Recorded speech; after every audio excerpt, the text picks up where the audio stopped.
আসসালামু আলাইকুম এভরিওয়ান। আজকে দেখুন আমি পোয়া মাছ দিয়ে বেগুন দিয়ে রেসিপি তৈরি করেছি। দেখুন খুবই সুন্দর আসছে। দেখুন আমি এখন পোয়া মাছ আর বেগুন নিয়ে নিয়েছি, গোটা কাঁচামরিচ পেঁয়াজ কুচি কেটে নিয়েছি। এখন আমি একটা প্যান বসিয়ে দিচ্ছি। প্যানটা গরম হওয়া পর্যন্ত আমি আসতেছি। এখন আমি প্যানটা গরম হয়ে আছে, পরিমাণ মতো তেল দিয়ে দিচ্ছি, সাদা তেল। আপনারা সরষের তেল দিয়ে পাকাতে পারেন। দেখুন এখন আমি মাছ ছেড়ে দিচ্ছি। আমি পোয়া মাছ নিয়েছি, আপনারা যে কোনো মাছ দিয়ে রাঁধতে পারেন। এখন আমি উল্টে দিয়েছি।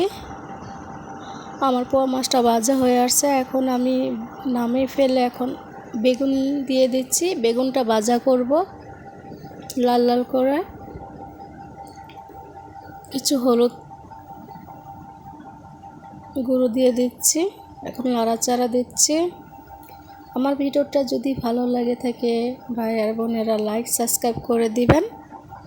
তো দেখুন আমি এখন নাড়াচাড়া দিয়ে নিচ্ছি। আমার ভাজা হয়ে আসছে। এখন আমি আরেকটা প্যান বসে দিয়ে তেল দিয়ে পরিমাণ মতো পেঁয়াজ কুচি কাঁচামরিচ কুচি দিয়ে দিচ্ছি।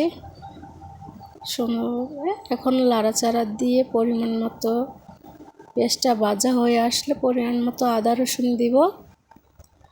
দেখুন আমি একটু গোটা আদা রসুন দিচ্ছি। নাড়াচাড়া দিয়ে নিব।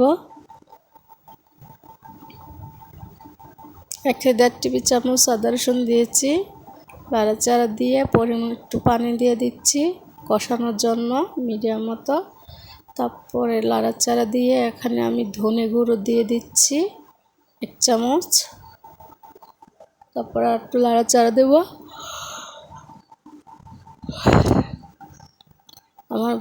আমার ভিডিওটা যদি আপনাদের ভালো লেগে থাকে লাইক কমেন্ট করবেন।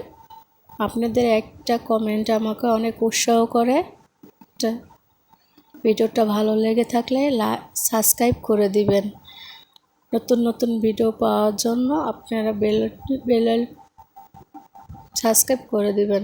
এখন আমার তরকারিটা কষে আসছে। এখন আমি বেগুন দিয়ে দিচ্ছি।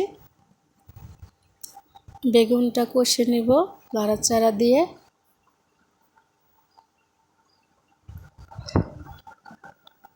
ঢেকে দিচ্ছি।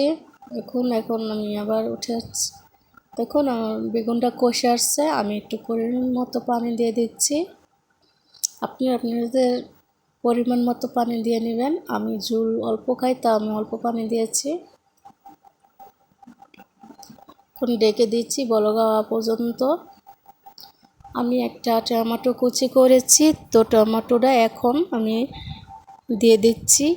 এটা তরকারির টেস্টিটা একটু বাড়ায়, খুবই সুস্বাদু হয়, টেস্ট লাগে। এর জন্য টমেটোটা দিয়ে দিচ্ছি। এভাবে পাক করবেন, দেখবেন খুবই ভালো লাগে, ভিন্ন একটা স্বাদ লাগে। ভিন্ন স্বাদের একটা রেসিপি তৈরি করছি আপনাদের জন্য। এখন আমার বলক এসে পড়ছে। এখন আমি মাছ দিয়ে দিব। আমি এক এক করে সবটি মাছ দিয়ে দিচ্ছি। আস্তা গোটা 3-4টা কাঁচামরিচ দিয়ে দিচ্ছি ঝালের জন্য। আপনার পরিমাণ মতো ঝাল দিয়ে নেবেন। আমার ভিডিওটা যদি ভালো লাগে লাইক সাবস্ক্রাইব করে দিন। আপনার থেকে এটুকুই আশা।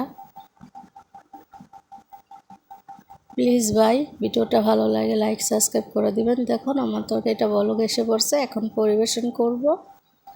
তো দেখুন পরিবেশন করেছি, কি সুন্দর এসেছে কালারটা তরকারির, খেতেও খুব সুস্বাদু। ভিডিওটা ভালো লাগলে লাইক সাবস্ক্রাইব করে দিবেন। আজকের মতো বিদায় জানাই।